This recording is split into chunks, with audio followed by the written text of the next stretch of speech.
Good afternoon friends, welcome to our channel let's learn with Devika. तो आज हम next chapter करेंगे क्लास 8 का। इससे पहले मैं, जैसा कि आपको पता है, मैं 3 चैप्टर कंप्लीट करा चुका हूँ और आज हम चैप्टर 4th करेंगे। और ये चैप्टर ज़्यादा हार्ड नहीं है और इसके बाद भी बहुत इजी इजी चैप्टर रहेंगे। ये चैप्टर कराने के बाद मैं नेक्स्ट चैप्टर दो दो वीडियो में कंप्लीट करा दूंगा, मतलब मैक्सिमम 2 ही वीडियो बनाने की कोशिश करूंगा, क्योंकि वो ज़्यादा से पॉलिटी से रिलेटेड है नहीं। तो चलो आज जुडिशरी स्टार्ट करते हैं। तो जुडिशरी आपको पता होगा, जो कानून होता है, लॉज होते हैं, लॉज को फॉलो करके किसी को पनिशमेंट देना, कोई डिस्प्यूट हो उसको रिजोल्व करना, डिस्प्यूट को रिजोल्व करना। तो ये क्या है जुडिशरी का काम। Judiciary, what this mean is the that laws apply equally to all person. एक मिनट रुकिए, थोड़ा सा ए ग्लांस, यहाँ से स्टार्ट करते हैं। A glance at the newspaper provide you a glimpse of the range of work done by the court in this country. तो आपको बहुत सारी हेडिंग न्यूज़पेपर में देखेंगे, आज कोर्ट ने ये काम किया, आज कोर्ट ने ये काम किया।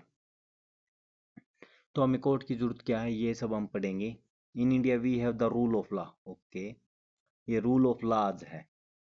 तो पहले भी मैं बता चुका हूँ, पॉलिटी में हमारे रूल ऑफ लॉ को फॉलो किया जाता है, मतलब लॉ के अकॉर्डिंग सब कुछ काम होगा।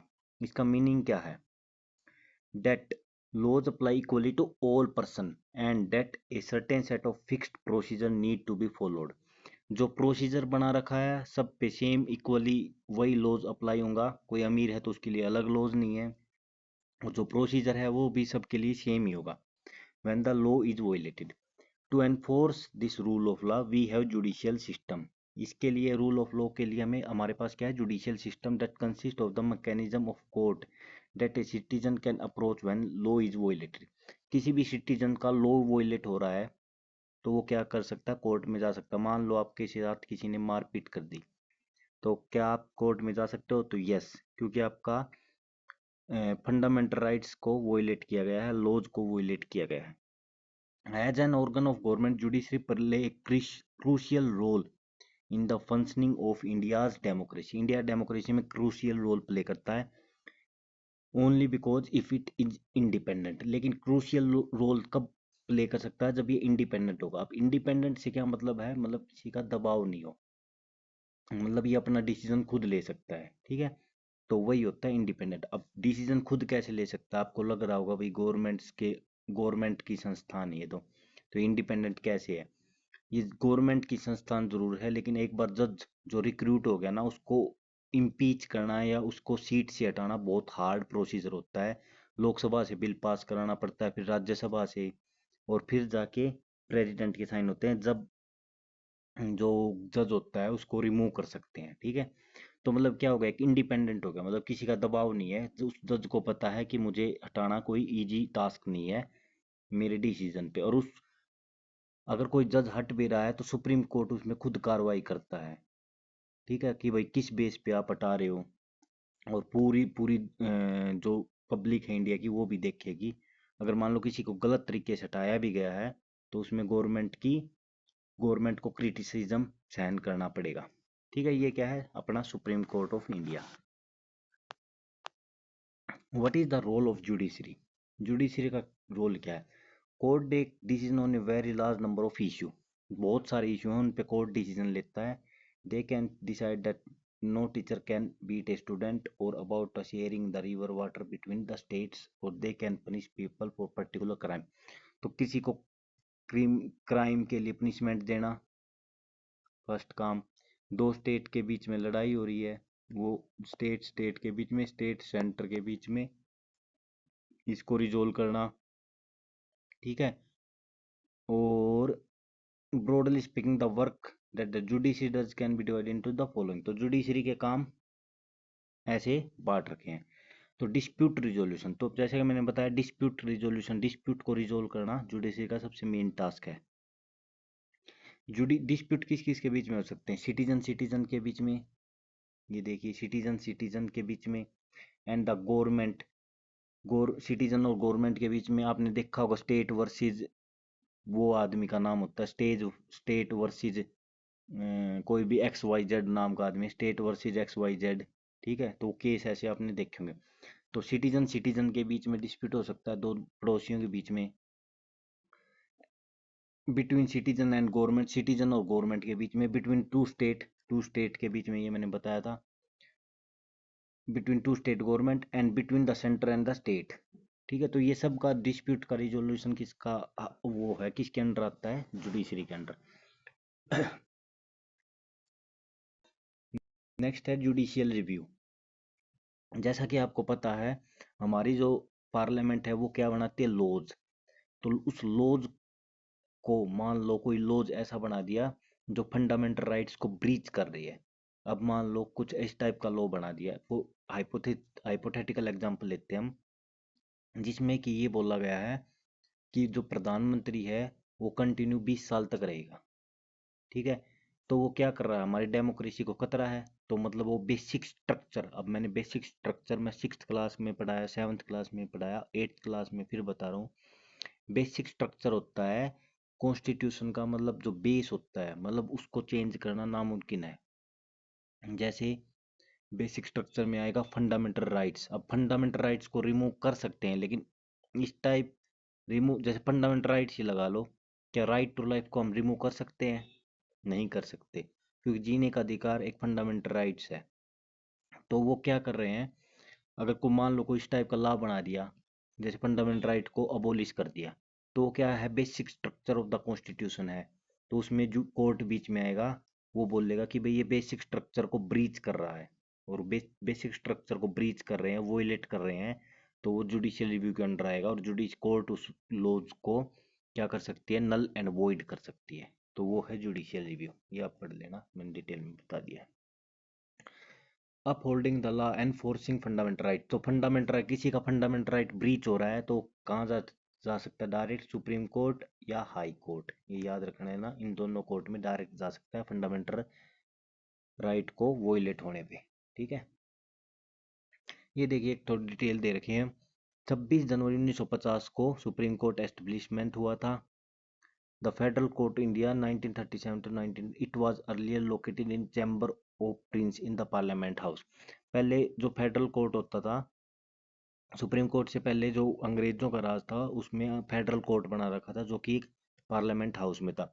It move to it present building at Mathura road, और आज के टाइम 1958 में ये मथुरा रोड न्यू दिल्ली पे बना दिया गया।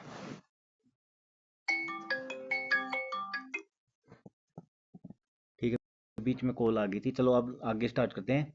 तो ये टाइप ऑफ डिस्प्यूट किस टाइप के हैं वो बताना है। डिस्प्यूट बिटवीन सेंटर और स्टेट, उसका एग्जांपल बताना है। सेंटर और स्टेट के बीच में किस टाइप का डिस्प्यूट हो सकता है, सेंटर और स्टेट के बीच में डिस्प्यूट हो सकता है जैसे वाटर को लेके, दो स्टेट के बीच में भी हो सकता है। सेंटर और स्टेट के बीच में जैसे दिल्ली में होता है, दिल्ली में केजरीवाल और जो अटॉर्नी जनरल होते हैं वहाँ पे, जो गवर्नर को ही एजी बोलते हैं, अटॉर्नी जनरल या जनरल बोल देते हैं, एलजी बोल देते हैं, लेफ्टिनेंट जनरल, लेफ्टिनेंट जनरल को ही लेफ्टिनेंट बोलते हैं। तो उन दोनों के बीच में कभी डिस्प्यूट आपने सुना होगा न्यूज़ में, तो वो किस टाइप का डिस्प्यूट है, सेंटर और स्टेट के बीच में। टू स्टेट के बीच में, पंजाब और हरियाणा के बीच में जैसे डिस्प्यूट है, पंजाब वर्सेस हरियाणा के बीच में रिवर को लेके डिस्प्यूट है। टू सिटीजन्स के बीच में आपस में एक दूसरे को थप्पड़ मार दिया, तो वो दो सिटीजन्स के बीच में। Law that violate the constitution, constitution को वोलेट कर रहा है, तो मान लो फंडामेंटल राइट्स किसी का हनन हो रहा है, ठीक है, तो उसमें क्या है, तो वो फंडामेंटल राइट्स को वोलेट कर। अच्छा, लॉज बताना है, लॉज मैंने एक एग्जांपल दिया था फंडामेंटल राइट्स वाला। नेक्स्ट है व्हाट इज इंडिपेंडेंट जुडिशरी। तो इंडिपेंडेंट जुडिशरी मैंने बताया था कि होती क्या है, मतलब वो अपना खुद डिसीजन ले सके। ठीक है, तो वो इंडिपेंडेंट जुडिशरी होती है, किसी का दबाव ना हो, वो इंडिपेंडेंट जुडिशरी है। ये देखिए, one aspect of the independence is the separation of power, power का सेपरेशन कर रखा है। What this mean here is that other branch of government, the legislature and the executive cannot interfere in the work of judiciary। तो ये separation of power है, तो मतलब क्या होगी, वो इंडिपेंडेंट है। वहां पे लेजिस्लेचर या एग्जीक्यूटिव ये नहीं बोल सकता कि आपने इसको ये सजा क्यों सुनाई। आपने मान लो 10 साल की सजा सुना दी कोर्ट ने, तो जुडिशरी का जो डिसीजन होता है फाइनल होता है, लेजिस्लेटिव या एग्जीक्यूटिव, ऑर्गन्स हैं जो अपने पार्लियामेंट के, वो इस डिसीजन को मतलब गलत नहीं ठहरा सकते या चेंज नहीं कर सकते। ये हो गया सेपरेशन ऑफ पावर्स। तो ये भी एक क्या है, मतलब एक इंडिपेंडेंस ऑफ जुडिशरी है। अच्छा, इनको मैंने एक एग्जांपल मैंने बताया था, इसमें बुक में नहीं है, रिमूव नहीं कर सकते इनको। ठीक है, हाँ, इट इज ये लिख भी रखा, it is also very difficult to remove a जज। ठीक है, एक बार कोई जज अपॉइंट हो गया तो उसको रिमूव नहीं कर सकते। ये सेकंड वो हो गया इंडिपेंडेंस। तो अब इसमें क्या हो गया रिमूव का मतलब, वो अपना डिसीजन बहुत मतलब बिना डरे ले सकता है। नहीं तो अगर वो रिमूव कर सकते कोई भी नेता उसको, तो उसको क्या डर रहता कहीं मुझे इस सीट से हटा ना दे। अच्छा, अब आते हैं structure of court in India. अब स्ट्रक्चर बहुत ईजी है। सबसे ऊपर सुप्रीम कोर्ट होता है, उसके नीचे फिर हाई कोर्ट होता है। Supreme court highest court of India है। हाई कोर्ट किसी भी स्टेट का हाईएस्ट कोर्ट होता है। फिर होता है तहसील डिस्ट्रिक्ट कोर्ट। ठीक है, तो डिस्ट्रिक्ट कोर्ट ये तीन हो गए। ये हो गए हर एक डिस्ट्रिक्ट में, तहसील में। ठीक है, वो कोर्ट्स होते हैं। ठीक है, सबॉर्डिनेट जिसको बोलते हैं डिस्ट्रिक्ट में होता है व्हाट आर कॉल्ड सबॉर्डिनेट और डिस्ट्रिक्ट कोर्ट्स। ठीक है, these are usually at the district और तहसील लेवल पे होते हैं। Highest court, high court which is the highest court in state होता है, और supreme court located in new Delhi. ठीक है, जिसको प्रिजाइड करता है chief justice of India, CJI बोलते हैं जिसको। ठीक है, वो preside. Decision made by supreme court are binding on all other courts in India. Next देखिए, तो ये आपको समझ आ गया होगा स्ट्रक्चर ऑफ कोर्ट। ठीक है, नेक्स्ट करते हैं अब। ये डिटेल दे रखी, high court were first establish in three presidency presidency cities of Kolkata. अब इसको याद कर सकते हैं सीबीसी से, कोलकाता, बॉम्बे, सॉरी सीबीएम से। ठीक है, कोलकाता, बॉम्बे और मद्रास। ठीक है, तो ये आप याद कर सकते हैं। And the high court of Delhi came in 1966 में दिल्ली में आया था high court. Currently there are 25 high court while many state have their own high court. Total high court कितने हाल फिलहाल 25 हाई कोर्ट हैं, ये याद रखना। विच में state have their own high court, Punjab और हरियाणा। कुछ तो कुछ स्टेट क्या हुआ, मतलब कुछ स्टेट शेयर करते हैं कॉमन हाई कोर्ट, जैसे पंजाब और हरियाणा एट चंडीगढ़। ठीक है, and 4 eastern state of Assam, Nagaland, Mizoram, Arunachal Pradesh. ठीक है, ये करते हैं Pradesh have common high court at Guwahati. Assam फिर से देखिए, नागालैंड, मिजोरम, अरुणा। ठीक है, असम AAMN। ठीक है, मन, मना, MANA, माना कि हमारा हाई कोर्ट सेम है। तो ये ट्रिक वगैरह मैं आपको बताता रहूंगा। माना कि हमारा हाई कोर्ट सेम है, माना में मिजोरम, राम। ठीक है, अरुणाचल प्रदेश, असम, नागालैंड। तो ये हो गया माना, माना कि हमारा हाई कोर्ट सेम है। ये आप ट्रिक कहीं लिख लेना। गुवाहाटी में इनका, आंध्र प्रदेश और तेलंगाना। ठीक है, इन दोनों का high court separate court from January 1, 2019। Some high court have branch in other part of the state for greater accessibility. ठीक है, तो ये सब हो गया high court. Total 25 high court है, जैसे माना और पंजाब हरियाणा इनका कॉमन हाई कोर्ट्स है। नेक्स्ट हम करते हैं, are the different level of court connected to each other. Yes, तो एक ये कोर्ट जितने भी मैंने बताए हैं, सुप्रीम कोर्ट, हाई कोर्ट और सबऑर्डिनेट कोर्ट्स, ये एक दूसरे से इंटरकनेक्टेड हैं, जिसको बोलते हैं इंटीग्रेटेड जुडिशियल सिस्टम। ये लाइन देखिए, integrated judicial system meaning that decision made by higher court of binding on the lower court. तो जो हायर कोर्ट ने डिसीजन ले लिया वो लोअर कोर्ट पे बाइंडिंग होगा। Another way to understand this integration is through the appellate system that exist in India.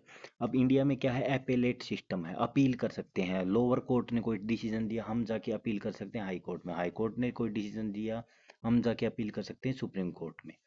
ठीक है, if they believe that the judgment passed by the lower court is not just.